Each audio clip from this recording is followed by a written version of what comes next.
Estás a punto de escuchar al pastor Hidalgo Candelario, Iglesia de Cristo, Restauración Final.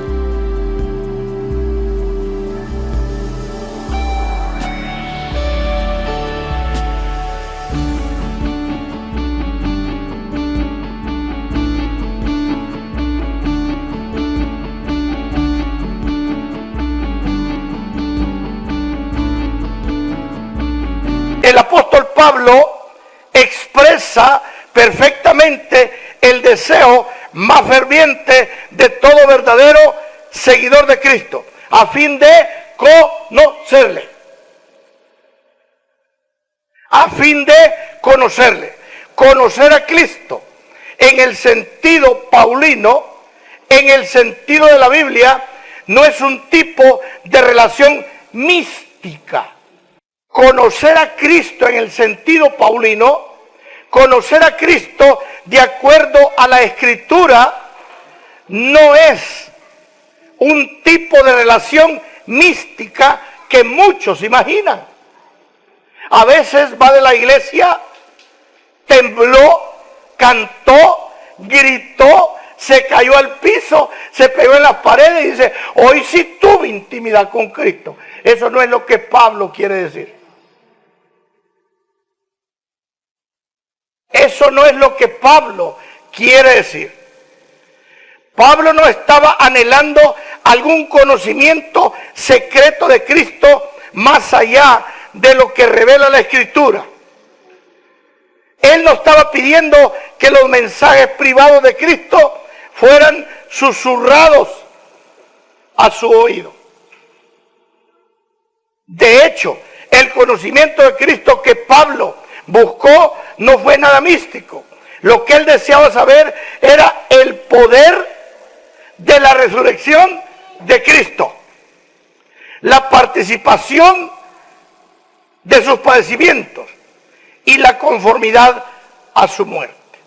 Nos equivocamos de manera considerable si pensamos en la intimidad con Cristo a un nivel elevado de misticismo. Ahora, esta mañana vamos a hablar de 5 aspectos de una intimidad con Cristo. Usted si estudia puede encontrar más aspectos, pero vamos a ir al primer aspecto. Aspecto primero, la intimidad de la fe. La intimidad de la fe. Observe qué causa el comentario de Pablo acerca de conocer a Cristo en Filipenses 3:10. Póngale mucha atención, por favor. Antes de Filipenses 3:10 ya habían pasado varios versículos en que Pablo explicaba su vida religiosa anterior. Y la religión de Pablo era mejor que la de cualquiera de los evangélicos de hoy. Habían pasado ya 9 versículos antes de llegar al versículo 10. Y en esos versículos Pablo expresa su vida anterior en la religión judía. Vamos a leerlo por porciones porque van a ser varios versículos. Del 3 al 6. Aunque yo, eso es antes del 10, ¿se acuerdan? Aunque yo tengo también de qué confiar en la carne. Oiga, cuando la Biblia habla de carne, no habla solo de, uno dice, es que andas en la carne. No, ya va a ver a lo que Pablo se refiere, andar en la carne. Aunque yo tengo también de qué confiar en la carne. Si alguno piensa que tiene de qué confiar en la carne, yo más. Y ahí va la explicación. Circuncidado al octavo día. Del linaje de Israel. No era cualquier cosa. De la tribu de Benjamín. Hebreo de hebreos. En cuanto a la ley, fariseo, estudioso. En cuanto a celo, perseguidor de la iglesia. En cuanto a la justicia, que es en la ley, irreprensible. Oiga, ese tipo de religioso hace falta en la iglesia evangélica. Pero él dice que hacer eso andaba en la carne. Hacer eso para Pablo era confiar en la carne. Sigamos con los otros versículos. Pero cuántas cosas eran para mí ganancias. ¿Cuáles cosas? Lo que acabé de decir anterior. Fariseo de fariseo. ¿Sí? ¿Entienden? ¿Sí lo captan? Las he estimado como pérdida por amor de Cristo. Alguien puede tener todo lo religioso, evangélico, y no tener a Cristo.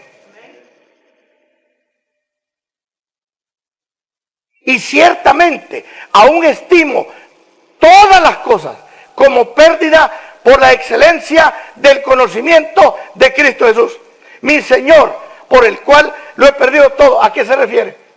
A lo anterior, a lo que lo hacía creer espiritual. Y lo tengo por basura, oye hermano, para ganar a Cristo y ser hallado en Él, no teniendo mi propia justicia religiosa, que es por la ley, sino la que es por la fe de Cristo, la justicia que te dio. Todo lo que haces tú, porque se te ordena, es bajo ley, aunque estés en el Evangelio. Lo que hagas tiene que ser impulsado por el Espíritu Santo y voluntad propia. Si vienes a la iglesia porque se te obliga, estás bajo una ley. Son extremos. Citó todas las ventajas que disfrutaba como un judío fariseo, pero luego declaró que había desechado todas las ventajas por causa de Cristo. Como fariseo, Pablo había tratado de ganar el favor de Dios por medio de ayunos, vigilias largas, oraciones torturadoras, pero se dio cuenta de que la ley establece un estándar que nunca se puede cumplir. Por lo que desechó todas sus propias obras de justicia como si fueran trapos de inmundicia. Miren lo que dice Isaías. Si bien todos nosotros somos como sociedad y todas nuestras justicias como trapo de inmundicia, y caímos todos nosotros como la hoja, y nuestras maldades nos llevan como el viento. Okay. Esto no quiere decir que él dejó de hacer buenas obras. Por supuesto que no. Renunció a confiar en esas obras para agradar a Dios y para su salvación. No es malo ayunar, no es malo vigilar, no es malo brincar en los cultos, no es malo, pero si creemos que por eso somos aceptos ante Dios, estamos peor que Pablo. Ahora bien, la justificación por la fe, la intimidad por la fe, significa que estamos vestidos con la propia justicia de Cristo. Establece la relación más íntima e inimaginable entre el creyente y su Señor. Se trata de una unión vital inviolable. Es por eso que Pablo describe a menudo a los creyentes como aquellos que están en Cristo. En otras palabras, toda verdadera intimidad con Cristo tiene su fundamento en la fe. En la fe. De hecho, no hay relación alguna con Él que sea posible fuera de la fe. Pero hay que aclarar que esta fe salvadora que nos va a meter a la piedra viva para tener relación íntima con el Señor, no es el hombre el punto de partida. No nace en el hombre. Es un privilegio que Dios le da al que Él quiere, donde Él quiere y cuando Él quiere. Efesios 2:8. Porque por gracia sois salvos, por medio de la fe. Y esto no de vosotros, pues es un don de Dios. Hay miles de evangélicos que tienen según relación íntima con Cristo, porque oran, ayunan, brincan, danzan, hablan todo tipo de cosas, pero esa fe no la tienen. Por mucho que hagan, es asunto de tiempo para regresarse al mundo. No que alguien que tenga esta fe no puede regresar. Sí puede, pero no se queda ahí, porque tiene esa fe. Va a regresar. Pero si esa fe nunca llegó, esa persona no regresa. Y si regresa, porque nosotros lo obligamos, se va a quedar otros 2 años. Y se va a volver a salir.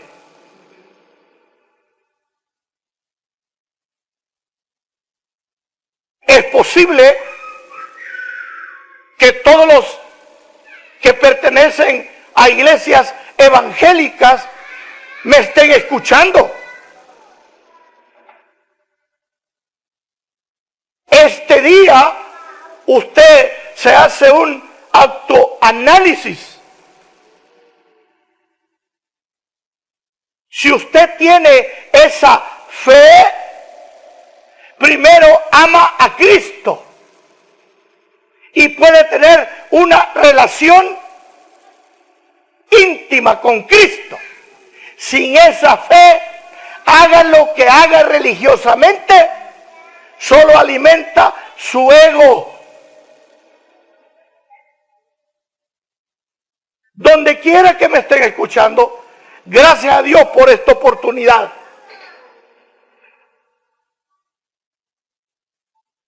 Porque por gracia sois salvos por medio de la fe. Y esto no de vosotros, pues es un don de Dios. Vaya, aquí en este pequeño auditorio,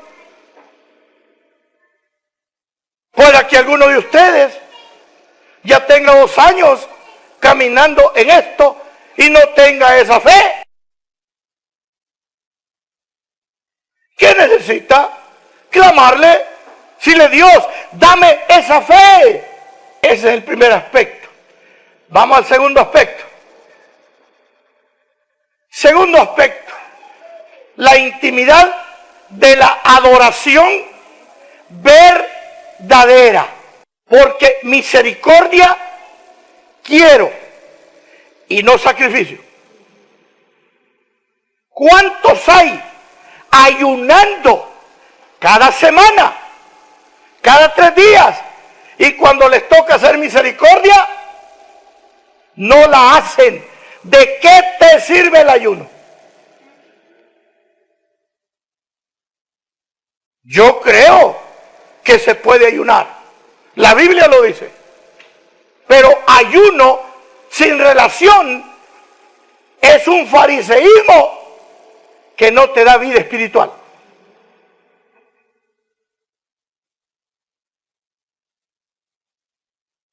Este versículo dice lo siguiente: porque misericordia quiero y no sacrificio. sacrificio y conocimiento. Presten atención. Y conocimiento de Dios más que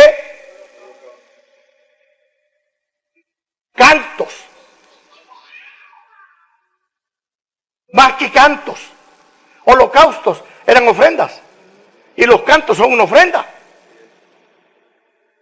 Él no quiere cantos sin conocimiento de Dios.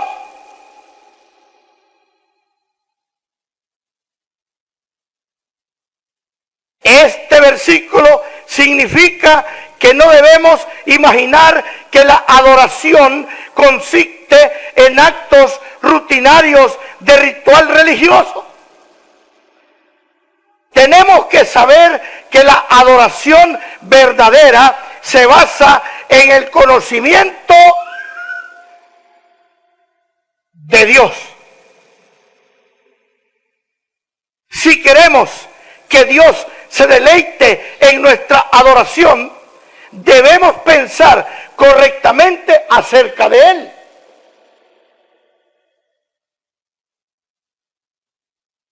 La esencia de la idolatría consiste en pensamientos erróneos acerca de Dios. Por el contrario, el verdadero conocimiento de Dios significa conocerlo como Él se revela en las Escrituras. ¿Cuántos hay que dirigen alabanzas en los coros? Que son cantores de coros. Toda la semana lo que hacen es aprender coros y no leen la Biblia y no estudian y no se disipulan. Para decirlo de otra manera, la sana doctrina, no la liturgia y los rituales. La sana doctrina es la prueba de fuego si nuestra adoración es aceptable. Un corista debe conocer de Dios a través de la Escritura. Un miembro de la iglesia que viene a cantar domingo debe conocer al Dios que le está cantando, pero no un Dios mental, un Dios místico, no, al Dios que revelan las Escrituras. Cualquiera que lo conozca íntimamente debe saber lo que Él ha revelado sobre sí mismo. Y de nuevo, esto no significa que debemos buscar algún conocimiento místico de Dios. Yo pasé por la etapa de ignorancia religiosa y como pastor. Ya no digamos los miembros. Y yo decía, Dios, revélate a mí. Dios, revélate a mí. Dios, revélate a mí. Y tanto repetir. Mis emociones eran tocadas. Dios, revélate a mí. Y como decía, ay, gracias, gracias. Se reveló, no. ¿Quieres que Dios se te revele? Quémate los ojos estudiando las Escrituras y disipúlate. Yo no estoy escarneciendo al Espíritu Santo con los gestos que hago. No, que Dios me perdone. El Espíritu Santo también te puede hacer temblar. El Espíritu Santo también te puede hacer correr alrededor del templo, pero debes tener conocimiento de Dios para si lo que estás haciendo está avalado por Él o no.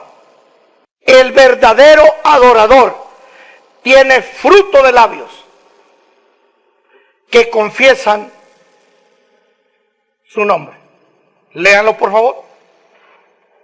Así que ofrezcamos siempre a Dios, por medio de Él, sacrificio de alabanza, es decir, fruto de labios que confiesen su nombre.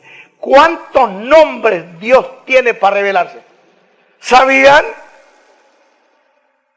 Tiene cantidad de nombres. El Shaddai, el Elyon, y todos esos nombres tienen significado.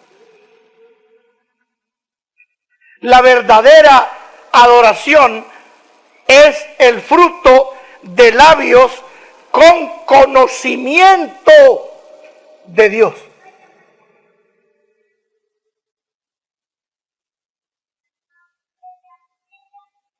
Solamente con los discipulados de los privilegios de Dios tienes 4 horas para alabar a Dios con entendimiento.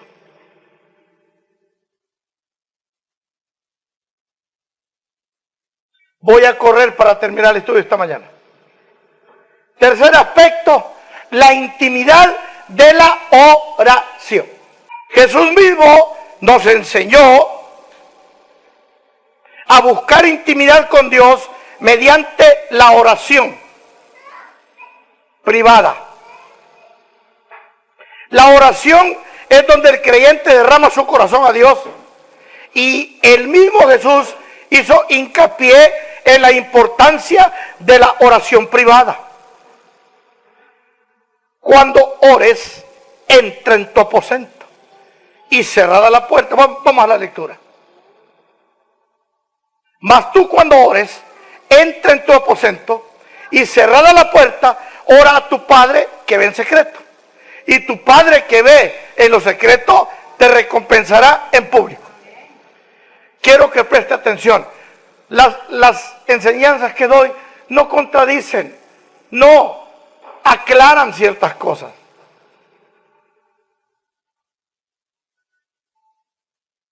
Cristo estaba enfrentando la práctica de los fariseos, que amaban orar públicamente para exhibirse. Jesús no estaba enseñando que las oraciones no deben ser ofrecidas públicamente, porque hay momentos en los que obviamente la Escritura nos llama a orar colectivamente. Él es el pastor Hidalgo Candelario, Iglesia de Cristo, Restauración Final.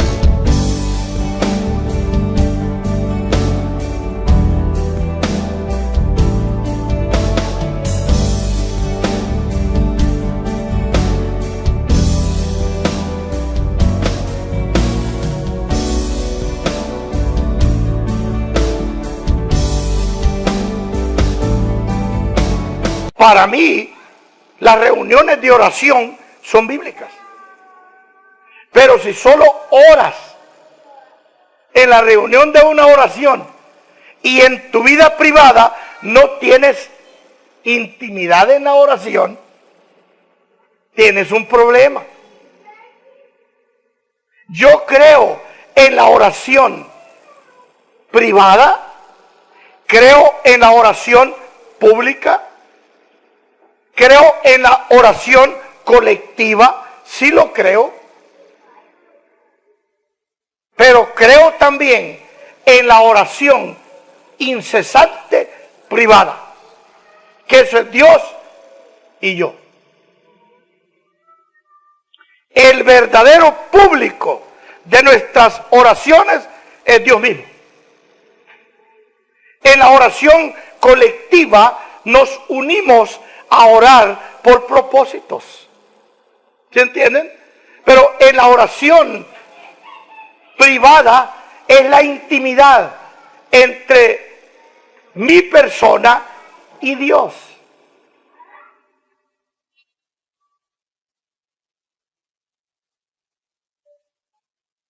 Cuarto aspecto.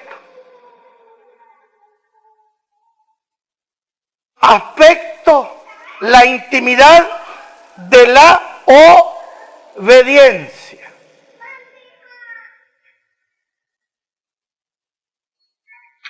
Juan 15, 14. Vosotros sois mis amigos si hacéis lo que yo os mando. Así como Cristo hizo de la obediencia a Él un requisito indispensable para la verdadera intimidad espiritual. Ahora bien, de esto yo no tengo que hablar mucho. ¿Por qué? Porque el cristiano que tiene fe no necesita que le impongan obediencia. Voluntariamente va a obedecer y no lo que dice la iglesia. Y no lo que dice el pastor. Lo que dice la Escritura.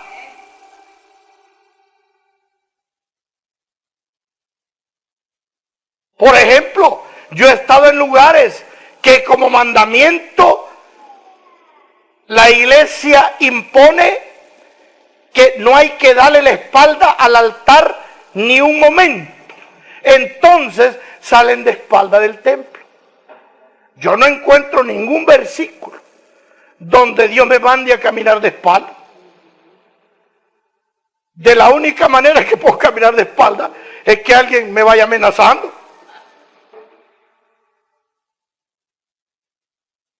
Tenemos tanto mandamiento impuesto, no por la Biblia. El que tiene la fe como don, lee la Biblia y Dios pone el querer y el hacer para la obediencia. Cuando el pueblo de Israel salió de Egipto, Dios solo le dijo: ámenme, adórenme. Cuando terminó el Antiguo Testamento, ningún judío practicante podía pasar cerca de un muerto porque quedaba inmundo. Tantas cosas que agregaron. Aparece Cristo, derriba todo eso y solo nos da un mandamiento que se divide en dos: amarás a Dios sobre todas las cosas y a tu prójimo como a ti mismo. Ahora hay mandamiento de congregarse 7 veces a la semana. La Biblia tiene los mandamientos que debemos obedecer. Y el que tiene la fe y escudriña, aprende a obedecer lo que Dios quiere que obedezca. Vamos al quinto aspecto, y es el más duro, el que más usted, pequeño auditorio, se va a sentir ofendido, y que muchos de los que me están escuchando se van a sentir ofendidos. Pero el propósito no es ofenderte. El propósito es aclararte la verdad de la Escritura.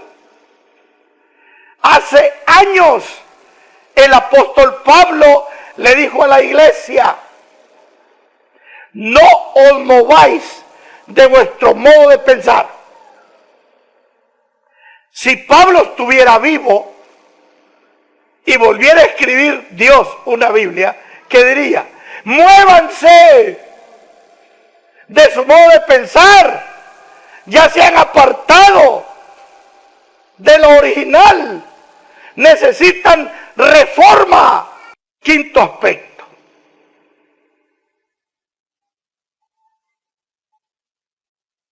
el aspecto, la intimidad del sufrimiento. Pero presten atención. La intimidad del sufrimiento. Volvemos a la lectura inicial. A fin de conocerle y el poder de su resurrección y la participación de sus padecimientos, llegando a ser semejante a Él en su muerte. Observamos una vez más qué tipo de intimidad con Cristo Pablo estaba buscando, acerca de conocerlo y el poder de su resurrección y la participación de sus padecimientos, llegando a ser semejante a Él en su muerte. Por supuesto, podemos fácilmente entender por qué Pablo quería una participación en el poder de la resurrección de Cristo. Pero ¿por qué el deseo de Pablo de conocer la participación de los padecimientos de Cristo y ser hallado como en su muerte? Es una pregunta. Ya se nos va a aclarar. Podemos estar seguros que Pablo no tenía un amor perverso por el dolor y el sufrimiento. En otro lugar, testificó y rogó varias veces que el Señor lo librara de un mensajero de Satanás que era como una espina bajo su piel. Pablo no amaba el dolor. Él no era como los que aman el dolor. Miren lo que Pablo expresó. Y para que la grandeza de las revelaciones no me exaltase desmedidamente, me fue dado un aguijón en mi carne, un mensajero de Satanás que me abofeté para que no me enaltezca sobremanera.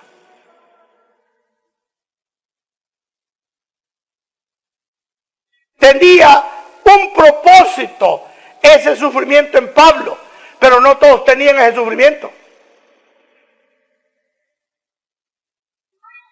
En medio de esa experiencia, Pablo descubrió que la gracia de Dios es suficiente para ver más allá de todos nuestros sufrimientos permisivos por Dios.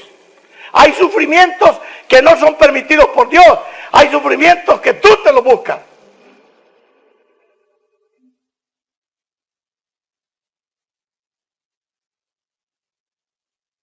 Pablo descubrió que la gracia de Dios es suficiente para ver más allá de todos nuestros sufrimientos. Por otra parte, el poder de Dios se perfecciona en la debilidad. Hay sufrimientos que son permisivos por Dios, como el de Pablo. Pero hay sufrimientos que tú y yo los buscamos. Por lo cual, por amor a Cristo, me gozo en las debilidades, en afrentas, en necesidades, en persecuciones, en angustias, porque cuando soy débil, entonces soy fuerte. Por lo cual, por amor a Cristo, me gozo en mis debilidades. Mire a lo que Pablo le llama debilidades. ¿A qué? A las afrentas. Usted le llama debilidad al adulterio. Déjeme, yo voy a avanzar, no se me altere. En afrentas, en necesidades, en persecuciones, en angustia, porque cuando soy débil, entonces soy fuerte.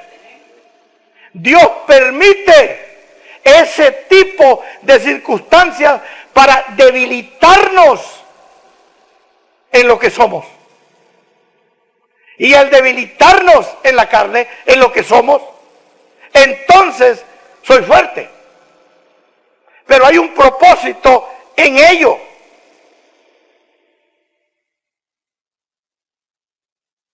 Dios da una medida especial de gracia a aquellos a quienes Él llama a soportar el sufrimiento. Pero es un sufrimiento permisivo por Él.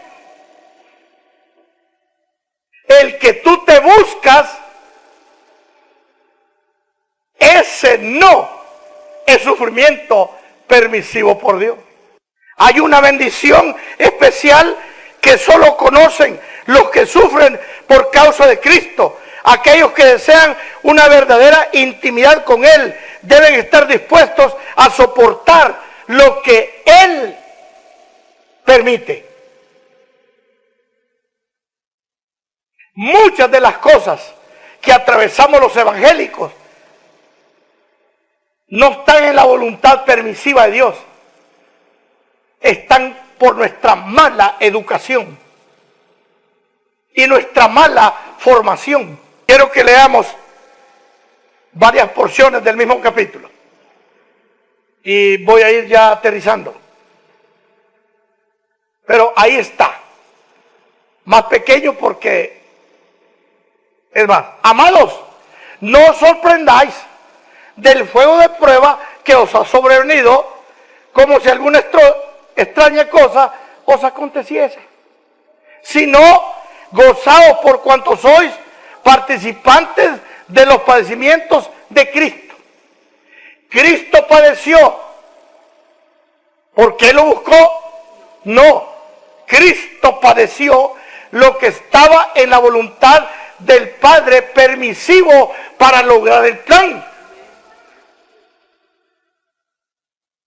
Yo puedo dar muchos ejemplos de pruebas que tú le estás llamando que son de Dios y no son pruebas permitidas por Dios.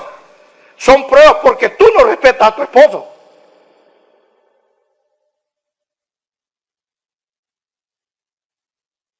Y son pruebas porque tú no respetas a tu esposa.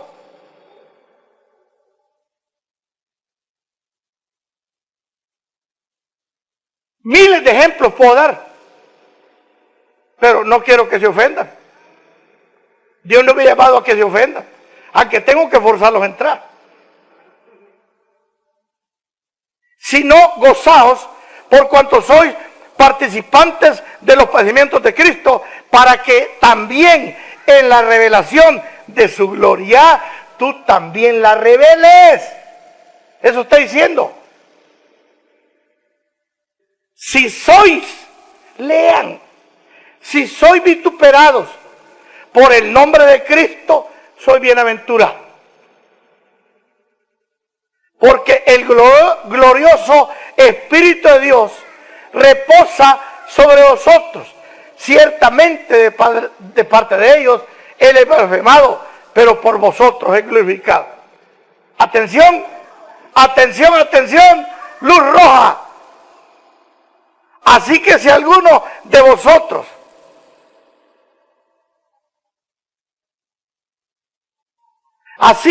ninguno de vosotros padezca como homicida, o ladrón, o por hacer malas cosas, malhechor, o por entremeterse en lo que no te importa.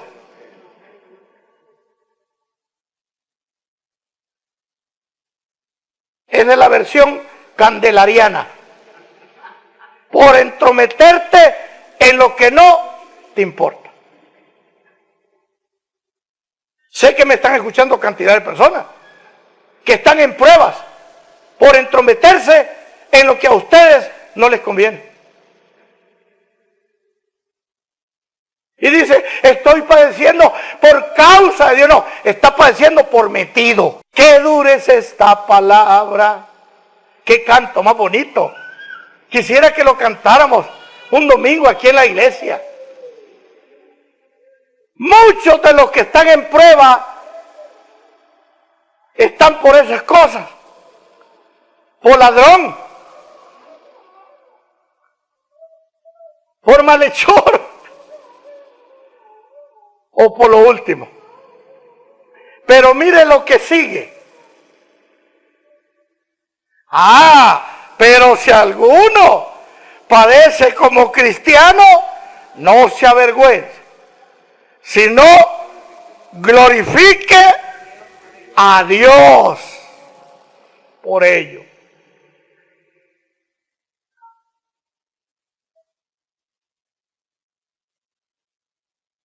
Muchas evangélicas pierden a su esposo, que no es cristiano, por obligarle cosas que ni ellas cumplen. Pero si padeces, hermana, justamente por el evangelio, tu esposo va a mirar en ti un ejemplo y va a ser atraído por el Espíritu Santo. Lo que hoy he enseñado enfatiza la verdad de que la intimidad con Cristo no es una especie de secreto místico. Tú puedes temblar, revolcarte en el piso, hacer cualquier mueca que quieras en la alabanza, pero si no pones en práctica por lo menos lo que esta mañana o esta tarde en otro lugar has escuchado, tú no tienes una intimidad con Dios. Teniendo eso, brinca. Teniendo eso, corre. Teniendo eso, tiembla. Pero si no tienes eso, deja de temblar y preocúpate por eso. Hemos llegado al final. Te invitamos a que sigas escuchando nuestras prédicas por nuestro canal de YouTube, Iglesia de Cristo Restauración Final.